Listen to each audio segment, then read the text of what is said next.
Hi there, I'm nicodehaan, and welcome to Living a Primal Lifestyle, where we explore a return to a more balanced and natural wild world. To recover our natural health and regain our rights and freedoms, I'm Ellen Dahan. It's a beautiful day in Durango, Colorado, 66 degrees, high of 74, low of 54.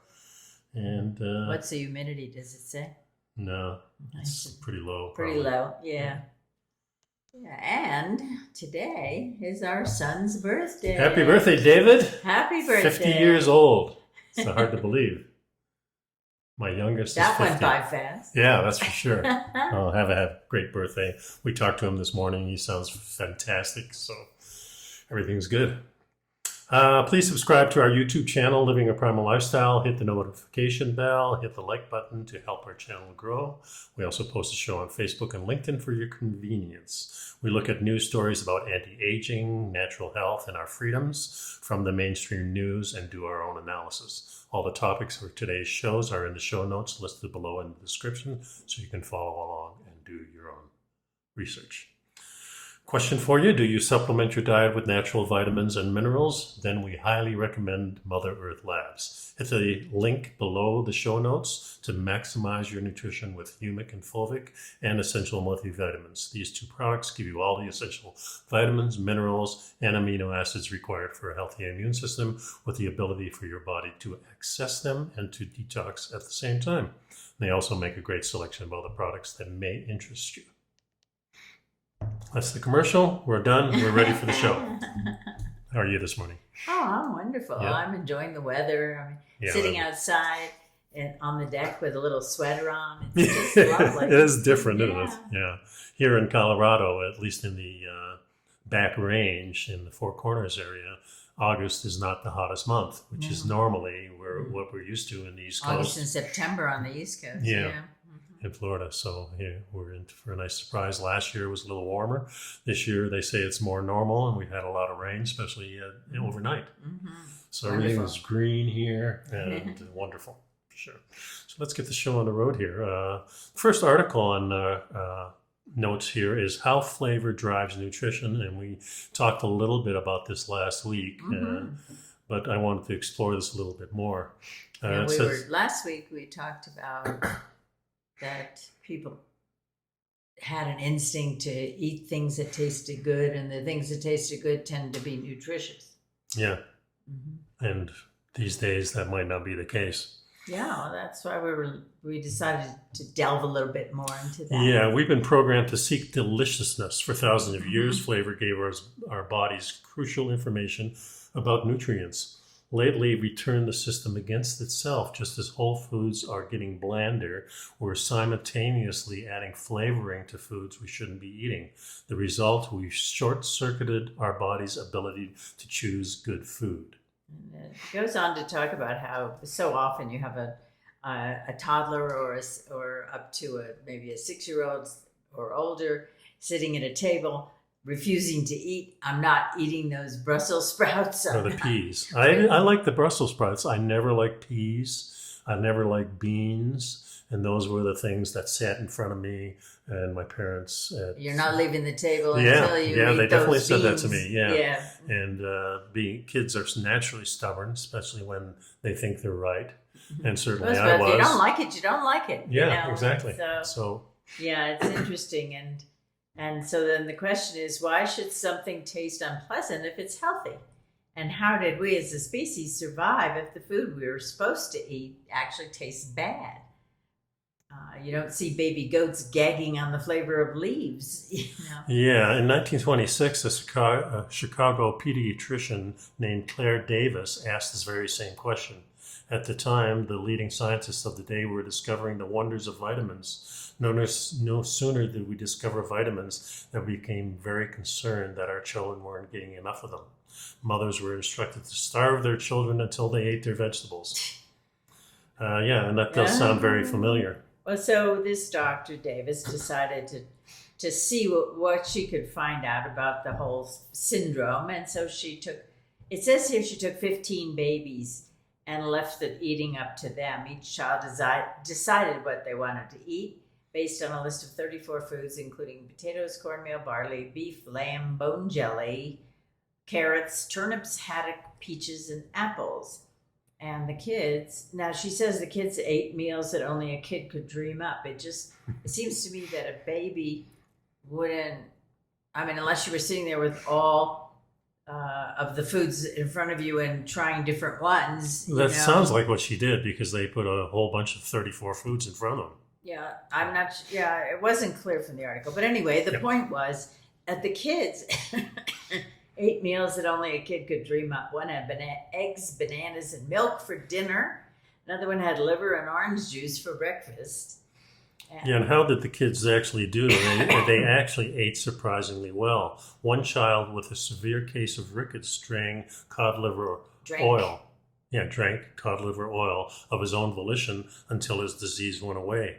By the end of the experiment, another doctor referred to them as the finest group of specimens from the physical and behavioral standpoint that I'd ever seen in children of that age. Yeah, well, they weren't engaged in World War VII every time they sat down at the table either. And that creates a lot of stress and tension, and it creates unpleasant connections in your mind with food. Yeah. So without that, they were much healthier. Yeah. So it says the human body, it turns out, takes flavor very seriously. And the flavor sensing equipment in our body occupies more DNA than any other bodily system. That's amazing. I thought that was very interesting. Yeah, so perhaps it's worth asking this question: if deliciousness is our enemy, why are we programmed to seek it out? So, and they go, they talk about all the different kinds of animals and how they eat. Mm-hmm. And it says every other animal depends on taste and smell to identify nutrients that are essential for life. Insects use flavor chemicals to distinguish between food and poison. Sheep, which are deficient in essential minerals such as calcium or phosphorus, crave the flavors that are associated with that. And monkeys infected with gut parasites will seek out,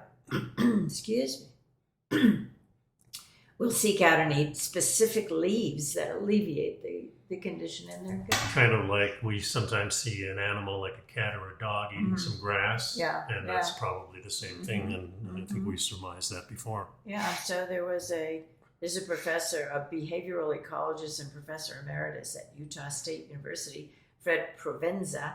He said flavor is the body's way of identifying important nutrients and remembering what foods they come from.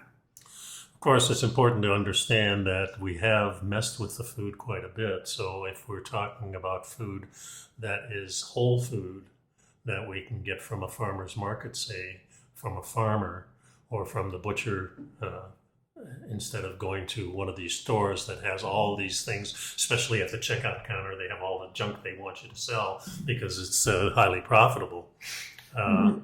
So if we go, impulse buy. So if we're out in the wild, we'll probably seek out the correct nutrition.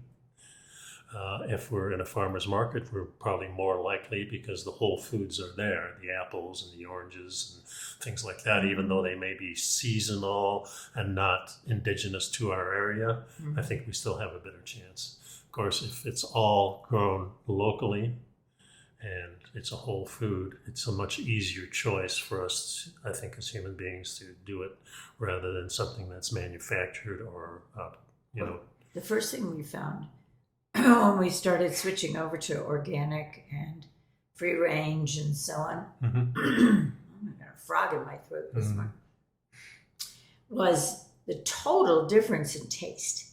Yeah.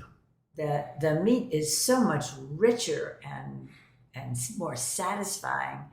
The flavor is delicious. It was quite different when we first started. One of the things I noticed from a standpoint of meat consumption is that the ones that are traditional in a normal supermarket, as opposed to going to a butcher that has the meat there that's completely from animals that are eating their indigenous food, their natural food, and just having something that comes from a big farm that they might be feeding soy or corn, there is a taste difference. And I think big difference. There's a kind of, it's a little foreign in the beginning when you start eating some of these grass-fed meats. They're a little denser. They have a different type of fat to them.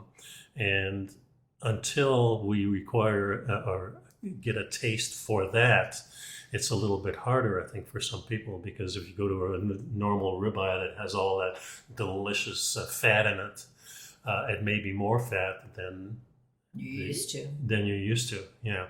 You develop a taste, but you also develop a way of getting the moisture out of the meat beforehand. I started reading articles about how do these fine restaurants produce these meats that are so good. And a lot of times when I'm fixing a meat, well, one's good and the next one is not quite as good.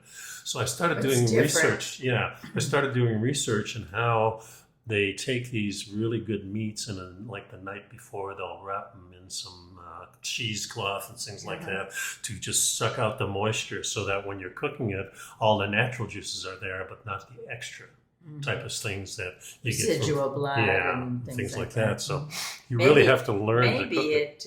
It also helps remove the toxicity that came with the slaughtering of the animal. That's possible. I don't know.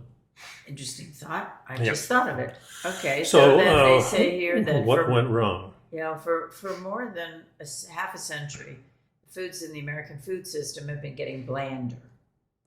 Crops and livestock were bred to be more productive, affordable, and have a longer shelf life, but in the process, they lost a lot of their flavor. Mm-hmm. So things like tomatoes, strawberries, chicken, a lot of it tastes very bland, and as the flavor diminishes, so does the nutrition. So it says here an average non-organic tomato today has half as much calcium and vitamin A as a tomato did in the 1950s. And when you pull a tomato out of the garden and have that, it's got an amazing flavor. It's very pleasant flavor. Also, could this be the trend of overeating? In other words, you're not getting the nutrition. So I'm thinking that you're going to be eating more because the flavor is still there. Maybe there's not as much flavor. You want more flavor, so you're eating more. Whereas the piece of meat or the vegetable that has really good flavor because it's organic, it's grown really well, and you're satisfied a lot easier. Mm-hmm. Well, it does talk about that in this article. It says, just as the foods are being bleached to flavor as they're being developed and modified and whatever, we're simultaneously adding flavorings to the food that we shouldn't be eating. Now, I couldn't tell whether that meant the foods we shouldn't be eating or the flavorings we shouldn't be eating. I think probably a little bit both. The flavorings are naturally flavorings that the scientists at these food labs have added because they know that we're attracted to them. Well, they're adding it to a food that may have lost its nutrition. Well, the interesting thing is that the artificial flavorings seem to be chemically similar if you analyze the chemicals in the whole foods that do not have the added flavor. But they're chemicals. They're not the natural nutrients that came to the think about in the food. Think about foods like soy, which we're adding to everything. And soy has different textures that they can make it into to make it seem like you're eating the food that is suggested that it comes from. Soy has no flavor at all. Right. So you have to add the flavor to it. And you're going to add the flavor that's most likely the product that they're telling you it is. If it's soy, beef made out of soy, then it's going to have a beef flavor to it.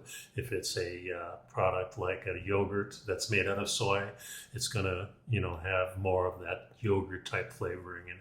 That's just or even if it's milk derived yogurt, that what's happening is it's very interesting because it says here in this article that Americans are consuming more than 600 pounds of synthetic flavorings every year. And all the flavoring is telling us a thrilling but deceptive nutritional lie, the article says. And it's getting us to eat a lot more food than we ordinarily would. This is what you were just mentioning. Okay.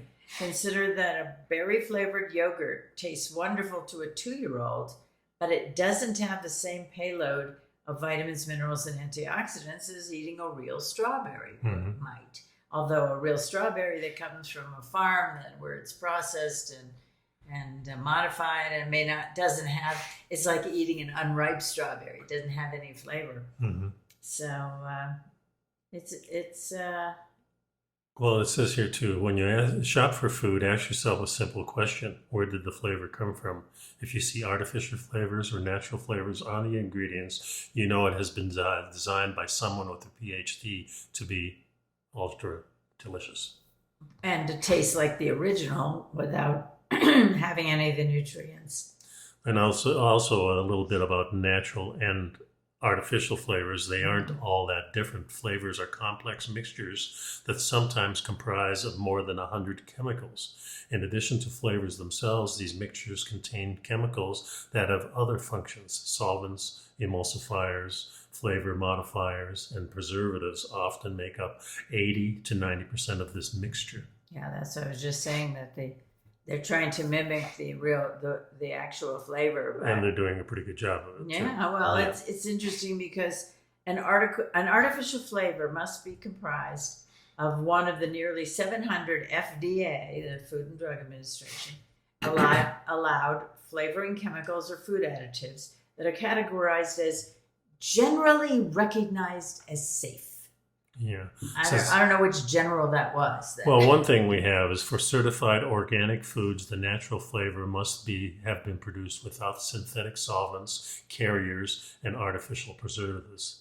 The additives not allowed in natural flavor in organic food include the Okay, here we go. Propylene glycol, polyglycerol esters, of fatty acids, mono and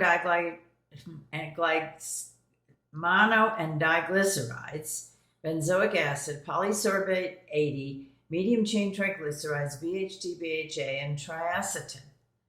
And those are chemicals. I mean, if you start reading the labels on some of these foods, it's like, no, I'm not eating that. Yeah, and they're getting better at labels, and they're putting more information on labels, so that's good for us, for sure.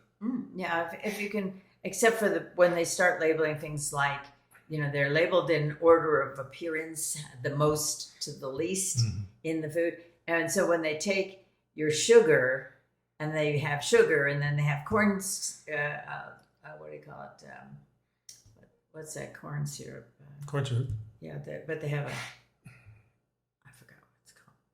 Anyway, corn syrup, and then they have another sucrose, or they have another, by the time you get finished, there's like 5 different ingredients sugars, that are actually sugar. True enough. Yeah. Okay, let's go to the next article. Is everything you know about Alzheimer's wrong? So this is a little disturbing. Well, the thing about this article is that it talks about how there's been a lot of research about Alzheimer's, because there's been certainly a resurgence and an increase in Alzheimer's and dementia and other problems, mental problems, as people have aged in the last 50 years or so. I mean, you always had the dementia in the old people, but not to the extent that we seem to as the years progress.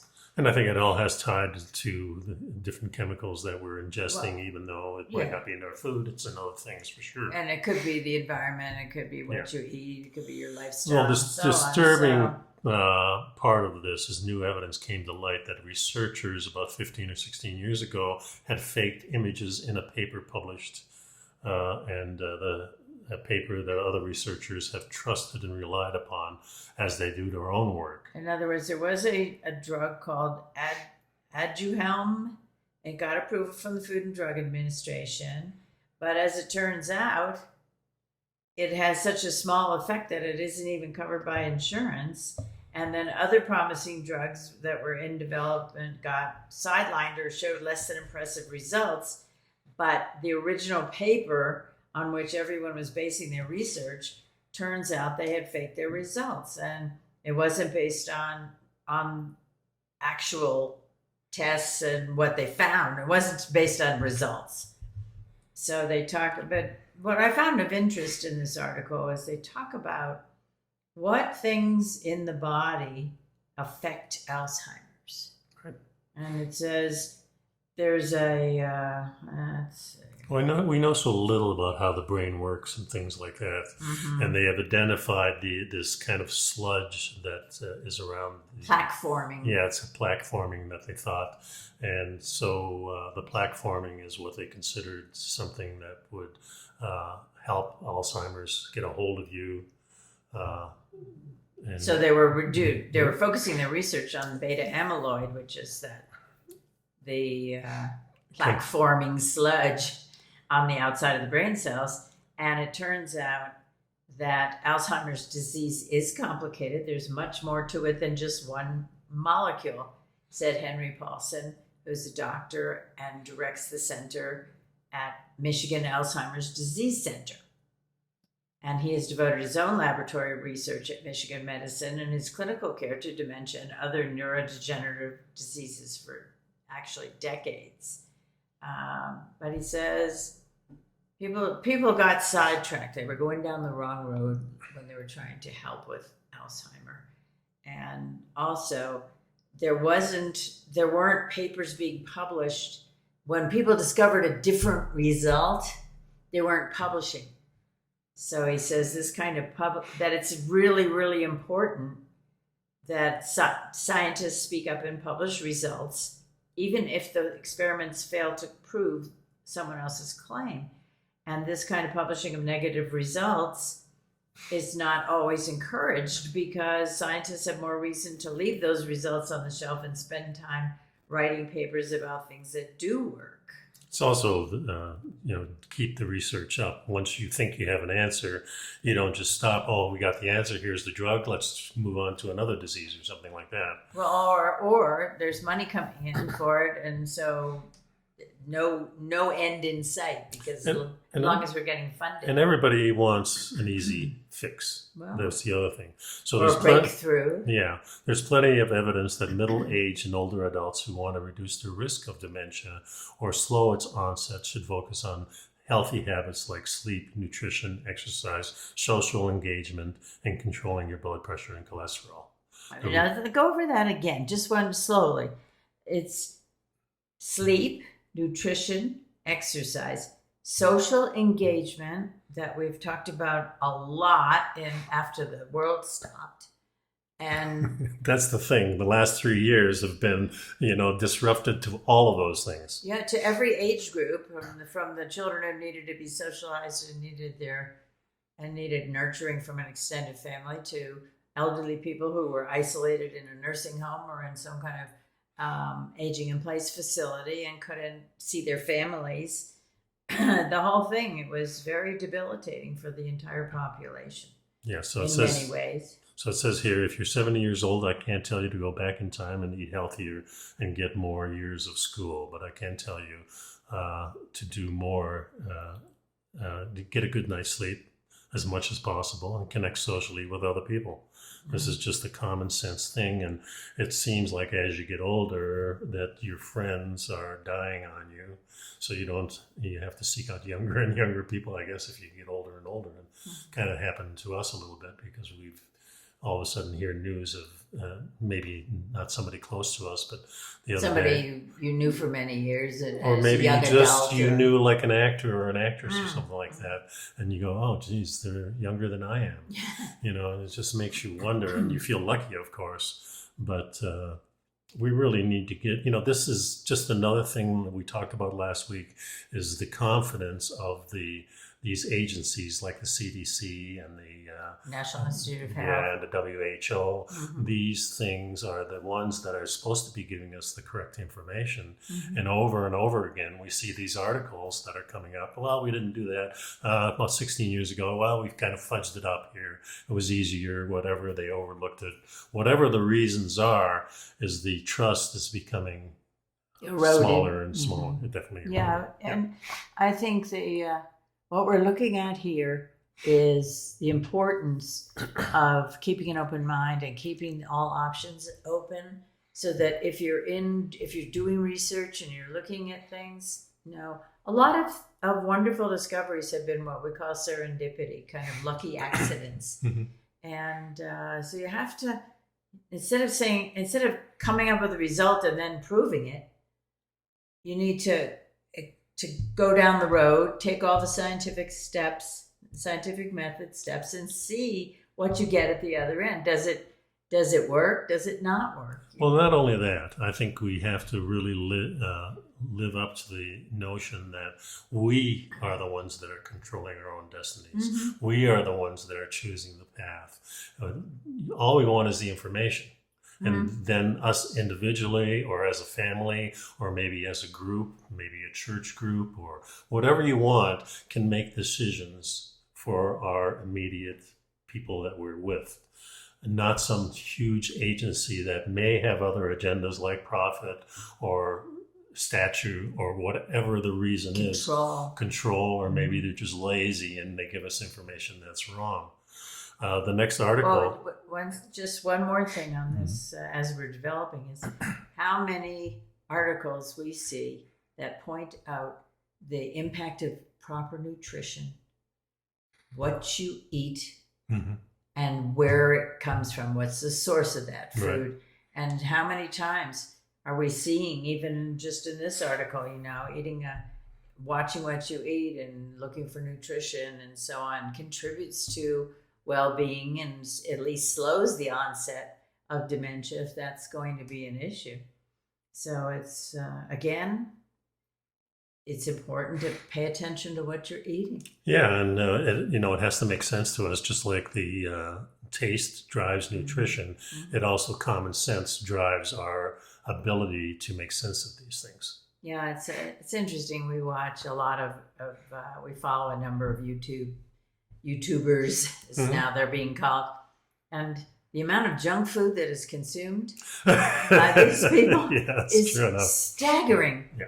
It is staggering, and I always notice it because we don't seek out that kind of food, No. And it was interesting because we don't eat potato chips, for example. We don't keep them in the house, and a couple of months ago we decided to get a small bag of sea salt, Cape Cod style potato chips, just for fun. Because I always love those. Treat. Well, I'm telling you, we had so much trouble with those. Well, we ate it, we enjoyed it, but it didn't agree with us. And it didn't sit right after about an hour. You could feel the kind of lump in there. So corn chips seem to work better for us. So they're delicious too. But it's like little by little, we're just naturally not seeking out this food. Well, it's kind of like what the animals do. They eat something and then all of a sudden they have a reaction of their body, and that it instills in their mind, don't eat that. Yeah, but we don't do that. No, because we have commercials that override that fact. We don't do that for whatever reason, and time after time we eat things that we know don't agree with us or that cause a slight allergic reaction. And we eat them anyway because they taste so good. Yeah, but we don't eat them often. Or, no, I'm not saying we, but people in general. Yeah. And the other connection with food has to be the emotional connection, the comfort food. Well, remember last week we went to have lunch. And I decided, boy, that pizza looks pretty good. So I took You haven't had pizza in a long time. long time, especially with the thicker crust and massive amounts of cheese they put on there. Yeah, it tasted great. I love the pepperoni. And I just noticed the slight constipation for about 5 or 6 days afterwards. Yeah, you seem to be particularly sensitive to things like that. Yeah, I always was. Excess cheese does it for you. It's actually, I think, more like the breading. The dough. But definitely. Maybe cheese too, but I have a pretty good relationship with cheese. It depends on what because you're from Holland and your ancestors ate cheese and it's all natural to your body. Okay, so let's go to the new guidelines, the new guidance. The CDC ends tests to stay for schools and relaxes the COVID rules. So here, these are the guidance has completely changed. Is a lot different, and I think this is what they should have started out with in the beginning. My own opinion on this. They relax it. So the revised guidance released by the Center of Disease Control and Prevention on Thursday lifts the requirement to quarantine if exposed to the virus. de-emphasizes screening people with no symptoms and upstates the COVID-19 protocols in schools, eliminating a recommendation for tests to stay after potential exposure. Well, there's an article. I thought we had put it into the show. It says that in just August 11th, okay, CDC changed its COVID-19 guidance to help people better understand their risk, and it says that they're lifting all restrictions, even though they know that there's still COVID out there, variants of various sorts, but the restrictions are lifted, and it also brings the recommendations for unvaccinated people in line with people who are fully vaccinated. An acknowledgement of high levels of population immunity in the U.S. due to vaccination, past COVID-19 infections, or both. So this, again, is bringing in the fact that there is something to the natural immunity, which they completely debunked in the beginning. Yeah, so now if you're vaccinated or unvaccinated, the rules are the same, which I think it should have been in the beginning. Well, but it does say that because so many people have had it, there's 97% of the population, 95% of the population is basically immune. Well, as and that combination. comes with the fact that only about 60% of them are fully vaccinated, or even partially vaccinated. I think it's down below 40% that are fully vaccinated. Yeah, so whatever fully vaccinated so means that means, today. Just in my mind, I mean, this is not scientific, it would mean that if only 40% to 60% are vaccinated in some manner, that the majority of the people are unvaccinated, and this is what's driving it. Yeah, well, it doesn't make sense. The point is that there's no more quarantining, right, and no more requirements of proving that you've been vaccinated or not, whatever. And the schools are open for the kids. And it's interesting, though, there are still a lot of online virtual school programs available, and a number of people are being homeschooled, not because of any illness, but because it suits the children better. Or it suits the lifestyle of the parents better too. I mean, there's lots of reasons why people would do this. Sure. And certainly we found it convenient to be on Zoom rather than traveling a few hundred miles. Yeah, we went to a number of family events in the last 2 years. But I'm thinking business and family both have changed. So a lot of people are just going to continue this. So anyway, the rules have relaxed. I think that makes me feel back to quote unquote normal. Yeah. Normal things. So there are some other things with COVID, though. Changes in menstrual cycles can come after the COVID shot. Yeah, this was an interesting and disturbing. It's disturbing only because we don't know what the end result will be. And it's not reported very well. And it's just beginning to be reported that following getting the shot, a number, almost slightly less than half the women experienced changes in their menstrual cycle, got much heavier periods, and had breakthrough bleeding. Breakthrough bleeding, yeah, and that was very interesting because they talk about the breakthrough bleeding even in populations that were, let's see, just over 42% of the menstruating survey respondents reported a heavier flow after receiving the shot, either in the first 7 days or 8 to 14 days after the initial shot. More than 70% of the respondents using low-acting reversible contraception, such as IUDs and hormone implants, reported breakthrough bleeding, as did 38.5% of people undergoing gender-affirming hormone treatments, that's really disturbing. We don't know. Looks like maybe the results are short term. Well, it says the heavier periods quickly reversed in a matter of cycles. So I'm thinking that's 90 days, I would say. Yeah, some cycles, that would be 3 cycles, so that's 3 months. That's not fast. No. No. And if you're talking about periods and menstrual cycles, you're also talking about reproduction. Yeah. How does that Fertility. impact fertility? Mm-hmm. So this could have a rebound or a catastrophic event coming down the line because... It could be a domino effect. Yeah, domino effect is what the word I was looking for. We don't know. These are just the normal reports.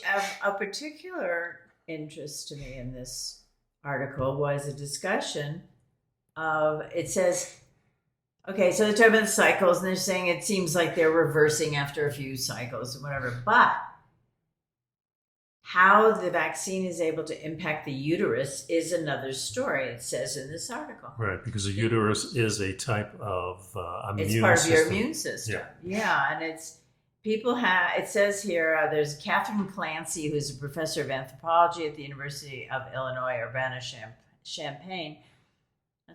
Isn't that Champlain? I don't know. People have, she said, quote, people have fatigue and sore arms that are responses to the vaccine. So it's not a stretch to imagine that an immune organ like the uterus that changes and clots and all those things that are related to the immune system wouldn't be affected. And so it's, they're a little concerned about whether it is affected, and they don't know. I mean, we're very early in the Well, we're talking about a percentage of over 40% of the people. Yeah, that's half. And those are the ones that are reported. Yeah, exactly.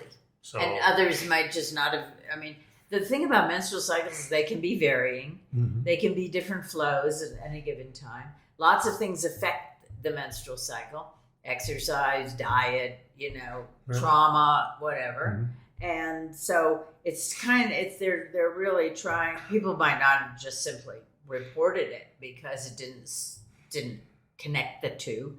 So, Right. and maybe there is no connection for those people. We don't know. That's right. It's still interesting. Okay, so here's another COVID one. This is preliminary study suggests active cannabis users have a lower rate of ICU admission when hospitalized for COVID. So apparently this doesn't affect anything but the serious it says ICU. So people who... for people during a hospital stay. Yeah, Mm-hmm. yeah. Mm-hmm. So if you're in intensive care, you're more likely not to have smoked or ingested cannabis in some form. And in this article, they don't really make a difference of whether you're smoking it, eating it, No, they don't. tasting it, or whatever you're doing to it. It doesn't seem to... But they do say that it seems like the cannabis users had better outcomes if they had to be hospitalized, including a decreased need for ICU admission and a decreased need for mechanical ventilation.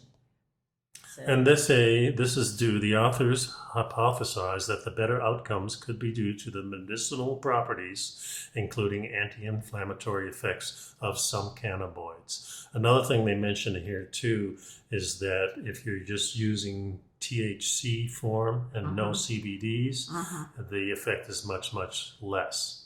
Yeah. So CBDs are the healing type that's of... the non-THC. Yeah, the non-THC, although we do know that the combination boosts the CBDs. So if you have some percentage of THC with your CBDs are enhanced. Yeah, and CBD oils and elixirs are being used with great success in helping with pain and helping with mood swings, helping postmenopausal women. Right. It's been very helpful. So there was a study conducted in 2021 found cannabinoids to help reduce inflammatory storms in a skin tissue model. These inflammatory storms can happen in severe cases of COVID-19.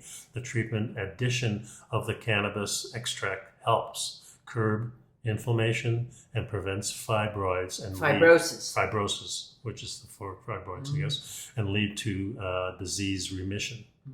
This study was done in Canada. Yeah, they looked at both THC and CBD as well as the combined effect. And as you said, they found it worked best in concert. And then it's so interesting. Yeah, we believe strongly in the full spectrum entourage-based effects. Likely there are secondary and minor cannabinoids and terpenes that contribute. And we write in the paper that some of these terpenes. are Yeah, helpful. it basically it's the other interesting statistics was in the middle of the article. It said cannabis users had significantly better outcomes compared to non-users, as reflected in the lower National Institute of Health scores, 5.1 versus 6.0, shorter hospitalization, so 4 days versus 6 days, lower ICU admission rates, which was 12% versus 31%, Right. and less need for mechanical ventilation, which was 6% versus 17%. It's quite a bit. That is quite a bit. Yeah. And ICU admission was 12 percentage points lower. Intubation rates were 6% percentage points lower in cannabis users.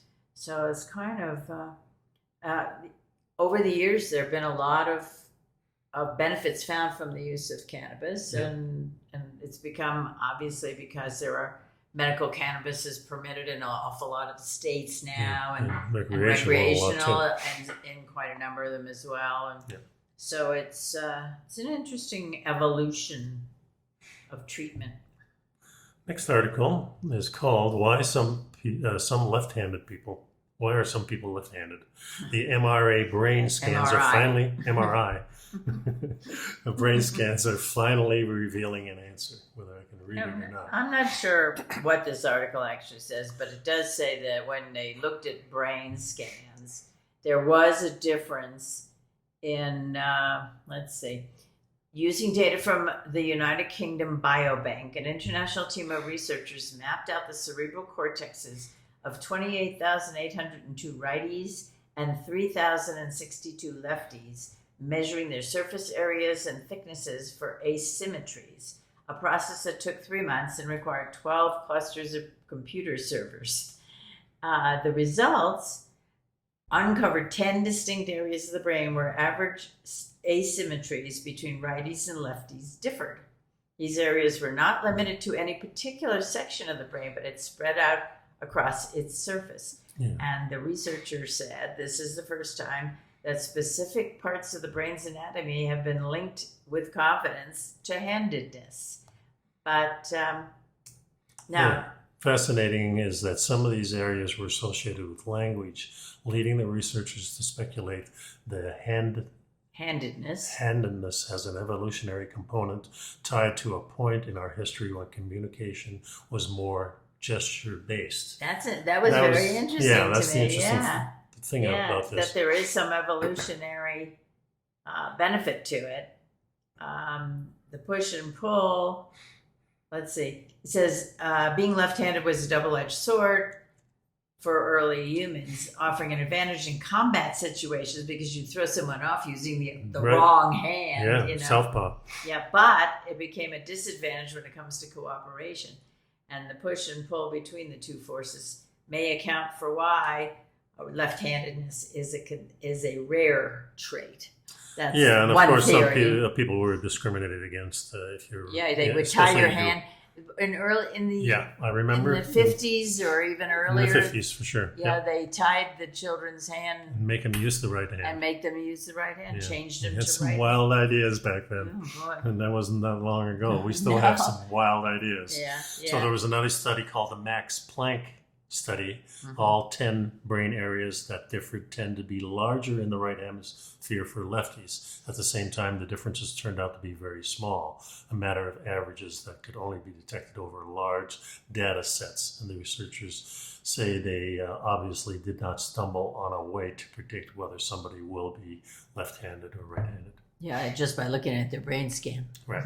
Yeah. And would you do a brain scan on somebody just being born or in utero? No, you wouldn't. You wouldn't unless there were an emergency of some kind. You know. Yeah. So just some people. There's very few left-handed people. 10% is normal, they say, and that's about right. When I think about all my friends that were left-handed, it's a small percentage. 10% globally. Yeah, and they always seem to be very interesting people. Everybody that I knew that was left-handed. Yeah, was left-handed. Was very artistic usually, and this is just my own experience. I have no scientific Well, backing. they do say that it's the other hemisphere that's, the right hemisphere and the left hemisphere, and one is associated with artistic logic, and one is arts, and Interesting. Next article: scientists found a way to turn your body into a battery. Yeah, I like this one. This one was. Yeah, so we're coming along. And in fact, I remember about a decade ago, there was an interesting theory that you could actually dump all your computer knowledge and put it into water, especially salt water. So we're thinking the ocean here, that's a big database that you can go to. That hasn't happened yet, but this is interesting. Well, first of all, we've talked a lot about the fact that we live in an electric universe. Right. And that human bodies are electric. Mm-hmm. The whole world is electric. And that that there's a connection between people, that electricity passes from person to person with contact. Mm-hmm. And the electrical impulses can soothe you and can heal you. Well, if you're thinking about it like Jesus healing you, it would be laying on of hands. Well, yeah, exactly. All those things come to mind. And certainly some people seem to have an intuitive, instinctive power to help heal. You certainly have that. Yeah, I do it by projection. Yeah, by projection. I can do it by laying on of hands, but usually I'm not next to the person. But it's also that our bodies, and we have learned that what we focus on, it starts to manifest. Mm-hmm. So in other words, we wanted to come out to Colorado, and we didn't know how we were going to do it, and we didn't know if it made any sense or not, but we kind of put that in our own minds, and we kind of worked towards it. And then all of a sudden, boom, one day we were here. We says, boy, that happened fast. Well, that's a pretty good idea. Boy, how did it happen? Because when you're going down the right road, then the doors open. It seems that way. And you go that way. Yeah. And if you're finding yourself traveling down a path where there are just too many speed bumps and too many obstacles that you have to go around, then you should take a good look at the road. Maybe you should turn around. Yeah. See if that's not the right road. Yeah. And that's just our experience.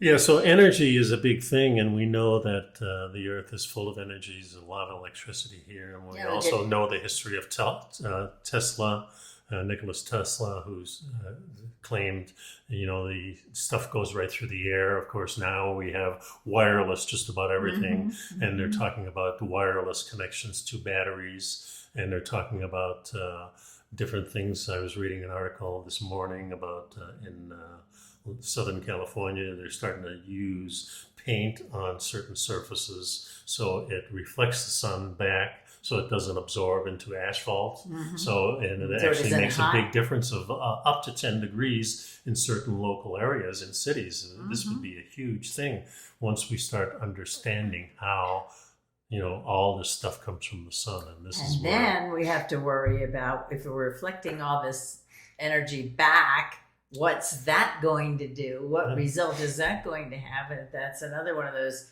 unintended consequences. And so a university in Singapore has devised a way to turn your body into a battery through clothing.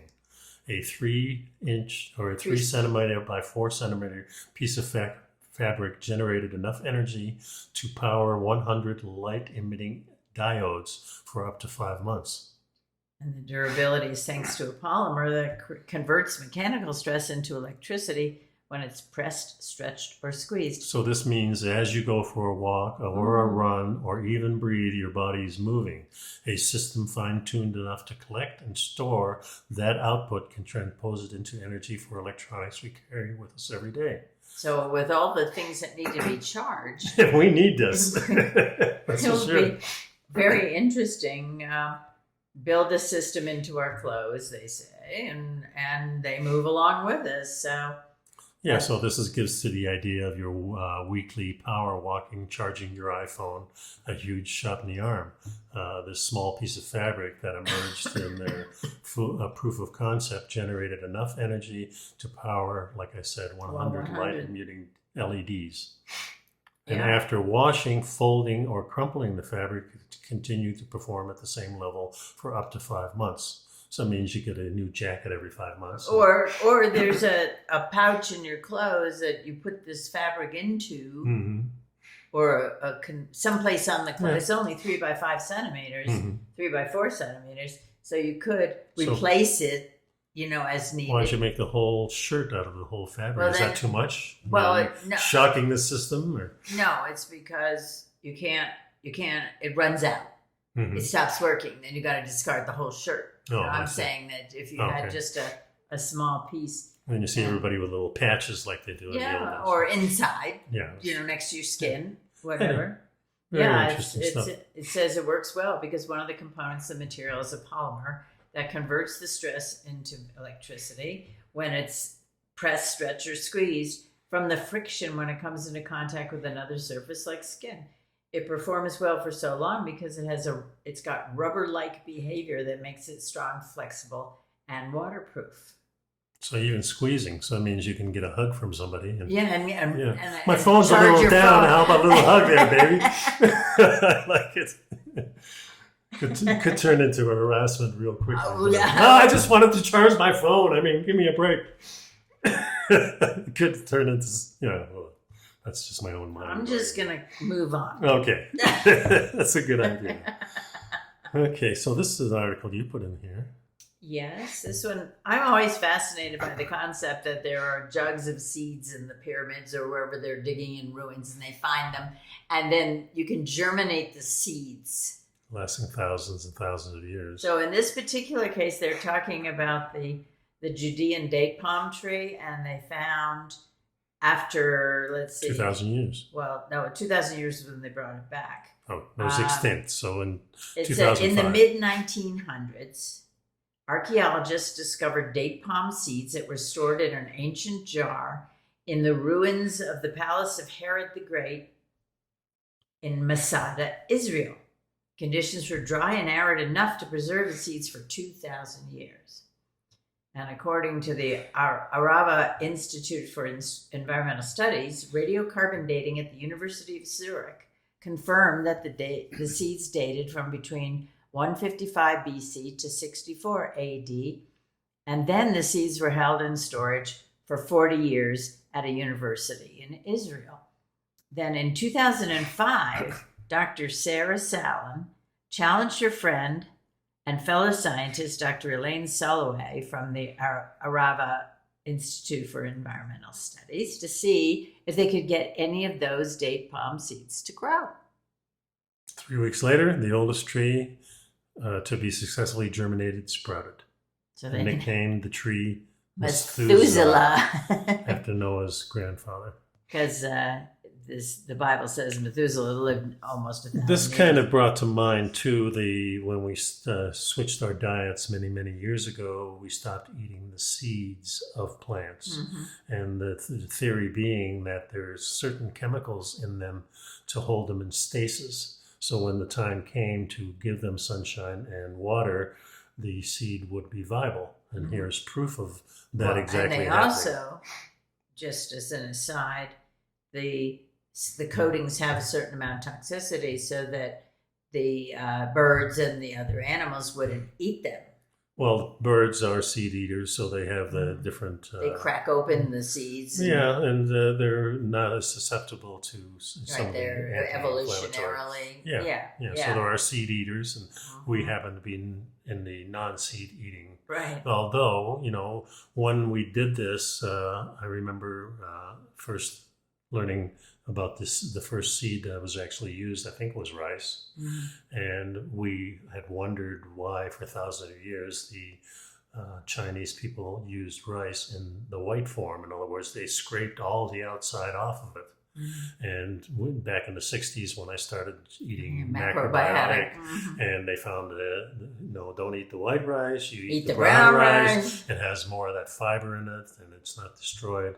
And then later on with paleo, we kind of discovered, well, it's actually the white rice is better. White rice is really better because not only can it absorb the taste of the stuff that's kind of missing the animal food, and it doesn't really have too much detrimental stuff to it because it's already scraped off. A lot of times cultures have used seeds and they've used them in such a way that they either scrape them, grind them, or cook them, sprout them to have ferment all them. these, and have these things that are in there that are not that good for us kind of wilt away. The toxicity. The toxicity. Right. Well, the fun thing about this was that it turns out Methuselah is a male tree, so they had to plant some seeds to see if they could get some female trees, because you don't get fruit if you don't have female. Right, and male trees are like humans; they need the pollen from the male and the female. Yeah, they need the pollen from the male tree to pollinate the flowers of the female tree. Right. So finally, they did grow 2 female trees. And then eventually one of them actually created a date in June of 2020. And that's not the date of the calendar. That's the bore fruit. That's right. Yeah, so now it says in this article, the harvested fruit is currently being analyzed for its nutritional value. I don't know what that means. But taste it. Yeah, taste it. It tastes good, eat it. It takes time for seedlings to become seed-bearing trees, but eventually the time came. In June of 2020, Hannah became the first Judean date palm tree, resurrected from the dust of ancient seeds to bear fruit. Mm-hmm. Yeah, it's fascinating to me that you can, and other seeds have been sprouted. There have been wheat and other grains found in tombs, and they've sprouted. Pretty interesting. Yep. It's all about the survival of the species, of life.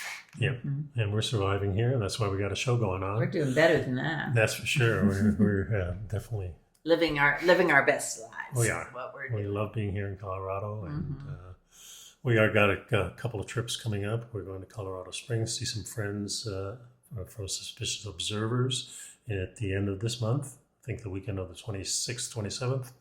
My mother's birthday was the 26th. And then in early October, we're going back to Florida for a couple of weeks, do our annual trip down there. We'll have a law conference I'm presenting at. Yep, and we got lots of things coming up. We got weddings coming up, bar mitzvahs coming up. Yeah, lots of it'll be things. fun. Anyway, we thank you for sticking around. Hope this was informational to you. Do your own research so you can make up your own mind. And Ellen and I will be back next week and give you some more of this stuff. Be well. Thanks for sticking around. Bye-bye.